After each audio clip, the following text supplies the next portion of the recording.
Hi, my name is Sip7 and I am a Genshin Leak reporter. With everything going on, it's pretty crazy. I'm still saying that on a public platform right now. I should probably be laying low, but with everything going on, I really wanted to make this video. If you've been living under a rock, Genshin Impact is one of the largest gacha games around the world and probably one of the largest games that supports active leaks and consistent game leaks. That's not to say other games don't have leaks. Overwatch 2 from Blizzard, Valorant from Riot, and even GTA 6 all have received their fair share of leaks, some all at once, some consistently, like Genshin. But none of these titles compare when it comes to the volume of leaks coming out from the Genshin Impact community. If you're new here, leaks are unreleased content for the game that have been distributed to the community through multiple outlets. In this video, we're going to be talking about everything when it comes to leaks and Genshin Impact from the very beginning. We're going to be breaking down where this all started, where this has ended up, and all of the problems in between, including how I somehow got involved. If you like Genshin related content or deep dive video essays like this one, definitely hit the subscribe button now and let's get into it. Like I said previously, leaks are unreleased content for the game that have been distributed to the community through multiple outlets that the community usually calls leakers. Leakers are either inside informers themselves or those that know insiders that are able to provide an early look into future patches of the game to the community. Some leakers are better referred to as data miners, which are able to take the clients from the game, either new ones, old ones, or the current one, and grab data from it to distribute it to the community. Some games are fine with leakers and data miners and even encourage this behavior, while others, like HoYoverse, formerly known as miHoYo, are definitely the opposite. Genshin Impact has had a growing, thriving leak community since the game released. From early character announcements, to kits and ability leaks, to up-and-coming events, artifacts, bosses, and quality of life changes, and more. All of it has been delivered to the community through leaks at some point. Generally, Genshin Impact reveals this information themselves in a controlled manner, usually in a live stream every 6 weeks. This live stream lets players know what's up in the up-and-coming patch 2 weeks before its launch. Genshin releasing in late September 2020 had leaks early on. Some of the earliest people probably remember a pixelated image of Hu Tao coming out pretty early. These leaks were given to the community at a rather slow rate, with information slowly trickling out from 1 or 2 major accounts on Twitter. This all changed in patch 1.5 with the release of Eula and Yanfei. In patch 1.5, a new leaker joined the community under the alias Big Boss. Through mishandling of the 1.5 dev kit that was allegedly accidentally released publicly by miHoYo, leakers were able to get their hands on the entire copy of the up-and-coming patch, and leaks flooded popular communication channels like Twitter, YouTube, and Reddit with information on the entire patch and what people could expect. This was the first leak of this volume and happened before the beta was even out, leaking characters, bosses, a new housing system that we now know as the Teapot. There are a lot of issues that arose from this leak season, putting into question many leakers' motives behind leaks and the benefits these creators got out of the leaks. This definitely hasn't been the first time issues have been raised about Genshin leakers, and at times some have popped up trying to paywall leaks in order to make a quick dollar out of information. If you don't know what paywalling leaks means, it basically means some people possibly started up Patreons or other, paid content walls like OnlyFans or anything like that, where you had to buy a subscription to some degree or pay money up forward in order to gain access to leaks. In other instances, leakers were painted as gatekeepers, purposely holding back leaks in order to maximize the gain from the information. Of course, leakers have said otherwise, claiming to only drip feed leaks in order to build up hype or even avoid miHoYo lashing out against them. We unfortunately will never know the truth behind the reasoning for why leakers take on such a risk, but I infer it's a combination of all the things. I'm sure most leakers genuinely like the community, but also enjoy the attention of the masses that they do get from it.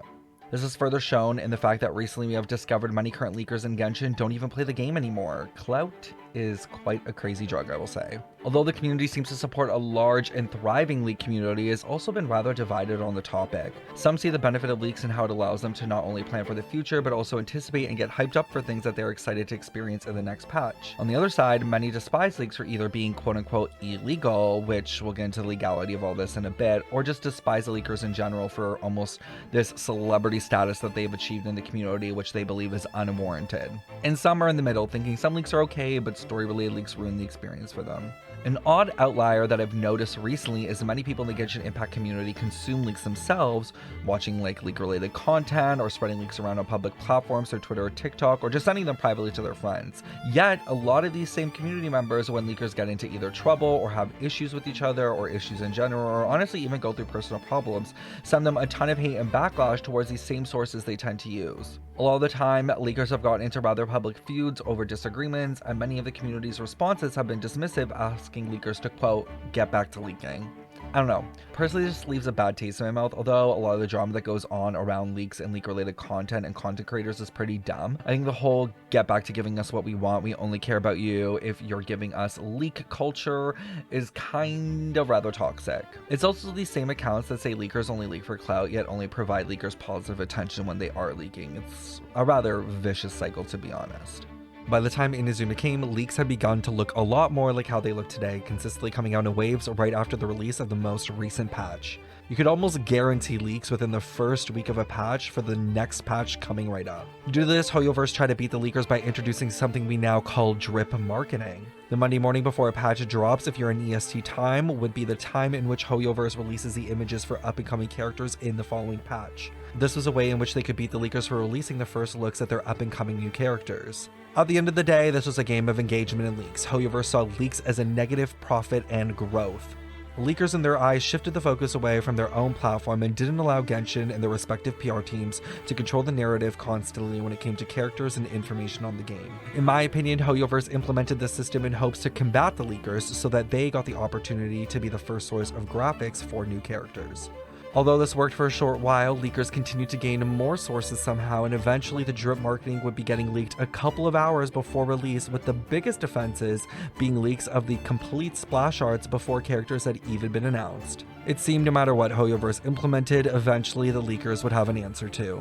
The Inazuma series was jam-packed with leaks: 2.1, 2.2, 2.3, 2.4, 2.5, 2.6, 2.7, 2.8. Popular characters like Yae Miko, Ayato, Kuki Shinobu, Heizo, Yuchin, Shenhe all had respective leak seasons where their entire kits, what they did, and everything about them were leaked early. One of the biggest leaks being the Senora boss fight that definitely rubbed a lot of people the wrong way, kind of revealing what would happen in the story coming up in Genshin Impact within 2.1. Towards the end of Inazuma series, leakers have become a regular occurrence and almost achieved a level of comfortability within the community. At this point, they are taking time to release stylized graphics and information to the community to hilariously improve the production value, you could say, for leak-related content. The leak community was booming, and at this point, popular leakers had amassed follower counts way beyond 100,000, some even reaching the 500,000 mark. With posts on other platforms generating multi-million views showing off the kits and early information of characters,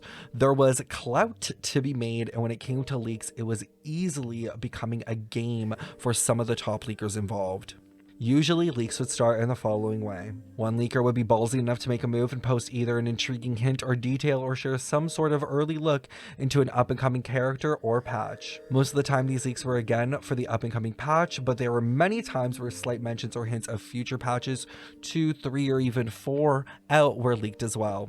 Anyways, after the first initial leak, other leakers became emboldened. Twitter was booming at times, even trending with a leaked character's name or region as people began to speculate and spread these leaks further. Those not wanting to miss out on the opportunity to capitalize on this hyperactivity pushed the envelope further, releasing more details and pushing the attention towards themselves instead of the previous leak. That's usually how it started. For instance, it would start with a character description, and then a blurry picture, and then a drawn confirmation, into eventually the leaked official asset in the game renders. It was a domino effect, a slippery slope even. All it took was one small nudge, and suddenly a cascade of information was occurring. Although Inazuma ran smoothly compared to most series of patches when it came to leaks, that didn't mean nothing happened. Many leakers had to go into hiding phases, that being temporarily deactivating, or in some cases, sources completely disappearing altogether when tensions ran high. At times, this was rather public, with lawsuits being served at times to those who broke strict agreements with HoYoverse, but there were even times where these leakers went away temporarily for unknown reasons to the public. Most likely, I assume in these cases, sources informed them on possible crackdowns or HoYoverse tightening the kind of grasp that they had.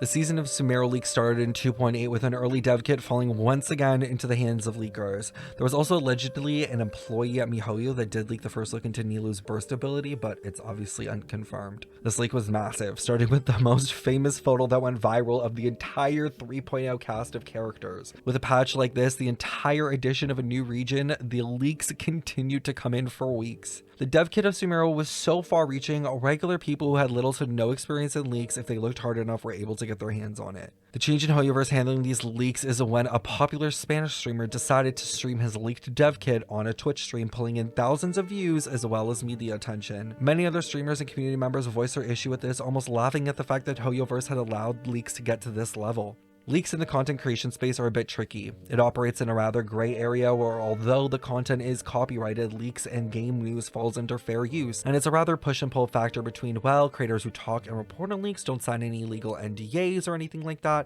so why are they held to the same standard? The unfortunate reality is many creators obviously don't have the money to go up legally against HoYoverse, so Hoyo can issue takedowns as they see fit without any repercussions really. The content creation and leak situation is even more complicated than it seems from first glance. HoYoverse has a couple of different creator programs for some of the many popular social media sites to reward content creators who dedicate their time to the game. Almost, if not all of these programs require creators to not interact with leaks and not provide spaces for them within their communities. In turn, HoYoverse offers primo gems, early access to certain materials, special partnerships, including even sending out creators to events and more. Although it may seem like a program has a lot going for it, one of the main issues of Genshin Impact is content. Ask any creator who's created content for more than a few months within Genshin Impact and they will reveal the struggle many creators face when it comes to Genshin: content drought. Although the game may update every 6 weeks, providing a burst of content for those constantly playing, when it comes to content, Genshin can really chug along. Lack of endgame content, repetitiveness, and non-inventive events as time has gone on has really dried up content opportunities over the years. Many creators find themselves pushed into a corner when it comes to content in Genshin due to the lack of freedom Genshin provides. For instance, a game like Minecraft, although receiving updates often, is nowhere near the same amount of content being pushed out by Genshin. Yet, making content for Minecraft is much easier due to heavy modding community support by the game development team and a carefully crafted game that allows for endless possibility and lots of freedom. Although the games might not be similar, they're both live updating games, and Genshin really does struggle to keep relevancy. To be honest, if there was a worthy competitor in the field, Genshin would probably be struggling to hold its current player base. Due to this, leaks and leak-related content could be seen as a fix to those problems. Leaks operate a patch ahead of the current patch, giving the content creator not only content to work with within this current patch, but also the future content to talk about, speculate on, and create even more content around. For people like me who are walking into the content creation space for Genshin a bit late, it felt like an easy choice. I knew the content was already being pumped out by multiple creators on multiple platforms. I could have joined the HoYoverse program and hoped I got noticed within the giant crowd of already established creators, or I could give up on the idea of working with HoYoverse as a partner and reap the benefits of leaks and the content around them while taking on the obvious risk. I decided to go with the later, hoping I could find some loophole along the way, which I did and didn't. At one point in this personal journey for me, I almost lost it all, getting up to 4 copyright strikes on my YouTube at once and almost losing it completely. I learned a lot of lessons on the way, but also came to a new understanding of corporate greed. The idea that leaks themselves lose HoYoverse money is not proven and also most likely untrue. At a basic look, it may seem like players who are able to get an early look into the future of the game allow players to save better and make better choices, reducing spending on the game. Although this is indeed true, there's also an argument to be made that leaks help keep the game alive. Feature characters and speculation keeps players locked in, waiting and expecting the next best thing. This keeps players playing the game and eventually spending money. Many players will tell you without leaks they most likely would have dropped Genshin a long time ago. Leaks keep players looking forward and hoping that just over the horizon in the next batch of leaks there'll be something to look forward to. Due to this reason alone, there are many conspiracy theories that involve HoYoverse themselves being behind all these leaks and constant trickle of information, posing as leakers themselves to hype up the community and game in secrecy. Honestly, if this was true, props to them and that whole team. That would be an absolutely insane and well-working marketing move. Coming back to Sumeru leaks, the entirety of Sumeru was leaked within 2 weeks of 2.8, leaving little to no room left for imagination. These leaks sparked controversy within the Genshin community, many noticing the lack of skin tone diversity in a region many expected to see the opposite of what Genshin had provided currently in time. Although some could argue that leaks were bad because it gave consumers and players a false reality of what might actually be in the game in the future, in this case, leaks could have been a blessing in disguise for HoYoverse, allowing them to see an early reaction of the community and adjust accordingly to avoid controversies in the future. Many hoped after the leak wave and public outcry for change, HoYoverse would do exactly that, but sadly that was not the case. The Sumeru timeline of Genshin was probably one of the highest points at which HoYoverse handed out copyright strikes across multiple platforms, and even started checking both Twitch streams and clips for leaked content as well. After the massive wave of leaks coming from the 3.0 update, leaks continued to come in patch to patch during the first few Sumeru updates. The only changes that occurred was a leaker with sources able to translate the ongoing story of Genshin Impact, meaning there was a Twitter account dedicated to leaking the future storyline of Genshin and any major plot movement coming in the next few patches. It was seeming like as more and more time went on, leaks continued to happen faster and faster, with Candace's model and splash art coming out even before the community saw the drip marketing exciting for the character. It had seemed the Genshin community found itself again in a place of comfortability when it came to leaks. That lasted only for a moment before it all happened. In late October 2022, a massive wave of leaks entered Twitter through popular leakers. Allegedly, leakers had gotten their hands on an early client with tons of testing-related files and documentation left inside, not cleaned up from development. What occurred was a massive leak dump from patch 3.3 all the way to patch 4.0. Future events, characters, systems, and more were all leaked, and leakers basically provided a pretty decent outline of what players could expect for the next 6 months worth of content. Even characters' kits and abilities were leaked months in advance before release, some having multiple versions as they were still midway through development. There were even leaks about future zones and what people could expect in terms of general story direction of the game, all the way up to some crumbs about Fontaine. Many were wondering if there was going to be a similar response from Genshin Impact in 1.5, where Genshin released a statement to its players on Twitter to avoid leaks and denouncing the leak community. After a week or two had passed, many thought HoYoverse had just moved on and guests didn't care about the leaks. I personally even thought that the leaked client was about a month old and maybe so much had changed since then, especially for later patches, that it was like inaccurate or something. That was until the first week of December. A subpoena filing by MiHoYo directly to Discord looking into Yubacha's Discord account, arguably the top leaker in Genshin Impact. They were looking for personal information like name, age, address, and more. This was HoYoverse making its move at the very top of the leak community. Many of the main leaker Discords, including my own, went into a slight panic, shutting down channels, throwing out announcements, and honestly, some completely shutting down leak sections, worrying this was the first of many. This wasn't just leak-only Discords. Many content creators, Genshin mains, and guide-based communities removed any traces of previous leaks, worrying that they would be next on the chopping block. The scariest part of the Yubacha filing was even the fact that a leaker had been so heavily targeted, requiring such aggressive legal action. It was what could be found on the sidebar of that court documentation. Servers, and not just WFP, the Discord server ran by Yubacha, more, including my own, Sip Squad. HoYoverse clearly wasn't just after Yubacha and was looking towards gathering information for a massive takedown in the future. So where was I when this all went down? Well, as usual, at my computer working on some leak-related infographics. It honestly happened all at once, a single ping from a few members on the Discord to a massive wave of tweets about Yubacha being targeted, the Sip Squad being mentioned, a tweet below the main news-breaking tweet. Many leakers expressed concern, seeing that this wasn't just leakers HoYoverse were possibly after, but reposters and anyone connected to the main leak artery. You see, here's the problem. And honestly, I really hope HoYoverse is listening to this. If you want to stop leaks, you can't just go after accounts and take them down one by one. No matter what HoYoverse tries to do, there will always be more accounts. Every takedown results in new YouTube accounts being made, new Twitter accounts being made, new TikToks and aliases being developed in order to continue spreading leaks to the masses. The only way HoYoverse will ever be able to stop leaks is by going to the source of the problem, which most likely, in my opinion, is internal. There's a way this information is getting out, and it's most likely someone to someone says something, who works somewhere, who told the leaker, who then spread it. It's highly unlikely any public-facing leaker is actually the direct source of this information. That would be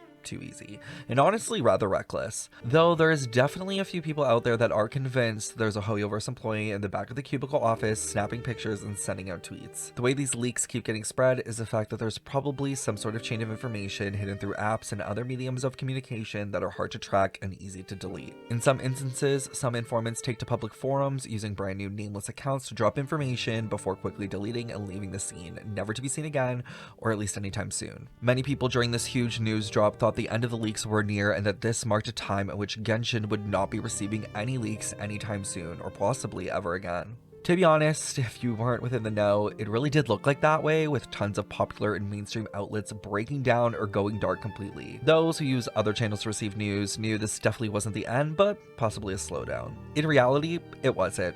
New leaks came out 2 or 3 days later, with a full leak season of the next patch taking place a few weeks later. Further proving HoYoverse's quest to stop leakers with their current tactics was rather futile. Some leakers even publicly flexed on platforms, laughing at those who deactivated and ran away from the leak season. It really has me and many others thinking, will leaks ever really stop in Genshin, and is HoYoverse trying to put a handle on it? A grand waste of time at this point.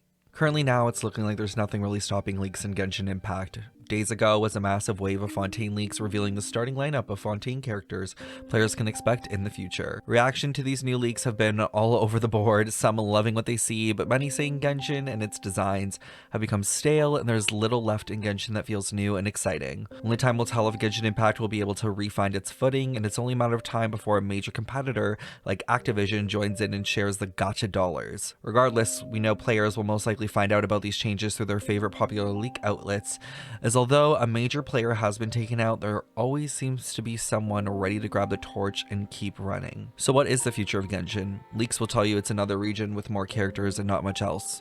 Genshin, in terms of longevity, will probably be reaching its burnout phase rather soon, as more and more players begin to realize the chase for additional characters is never ending with not much payoff, and even more players will look into other titles and genres to fill the content void. Leaks in Genshin exist because Genshin does not provide a proper roadmap for their games to their community. They also lack communication and do a rather poor job with giving players what they want. Sometimes it can seem the developers of Genshin feel they know better than the players themselves. Players look to leaks to see the future of Genshin and determine if that's something they want to participate in, and although I personally am glad leaks exist, sometimes I think leaks help HoYoverse with keeping the community on this endless treadmill. I do wonder if leaks didn't exist, if the community of Genshin would still be as large as it is today. Maybe one day when HoYoverse snaps due to the entire world and plan for the future Celestia update being leaked in Nautilin. Maybe then they will finally take out all the leak sources and we will see if Genshin can survive without its leakers. At the end of the day, I have a rather middle ground opinion. Genshin is a $1 billion profiting video game with leaks. Spending time going after leakers and suing people who, let's be honest, make nowhere near the amount of even a regular HoYoverse employee makes it just rather corporate evil, dude. Very capitalism. At the end of the day, both things can exist, leakers and Genshin, without much issue, which has been proven over the past literal couple of years. If HoYoverse really wants to deter leakers, they should just have a properly released timeline to some degree of what players can expect in the future for Genshin, so players can make their choice to save and wait, or spend now, or leave the game entirely because it's not going in a direction they like an unsupported trading card game with no repeatable rewards or proper matchmaking. With the recent craziness of lawsuits and subpoenas going out, I'm not surprised if a lot of leakers won't come back at all to the leak scene, and even the most popular one just decided to become a Twitch streamer. Hey, it's honestly fun here on Twitch, I get it, I was doing it. But also at the end of the day, we will honestly never know if the leakers truly do go away. Did Yubacha just sign up and become a Twitch streamer and leave his leak career behind, or is there an alt account in the waiting that we'll never know is really them? But we all know that within the next couple of months, there'll be a new Uncle B, Uncle A, Uncle Q, R, and S popping up out of nowhere, and for all we know, it's just some alter ego alias that one of our favorite leakers has used so they can keep the train running. This has been your major breakdown of Genshin leaks. If you like this sort of long video essay style, please let me know by subscribing and hitting the like so me and my editor can get working on the next one. I'd love to hear about what you think the future of both Genshin and leaks will look like in the comments down below. Thank you again for watching. Follow me on Twitch to talk to me live, or check me out on any of my other socials down below, and I will see you in the next one.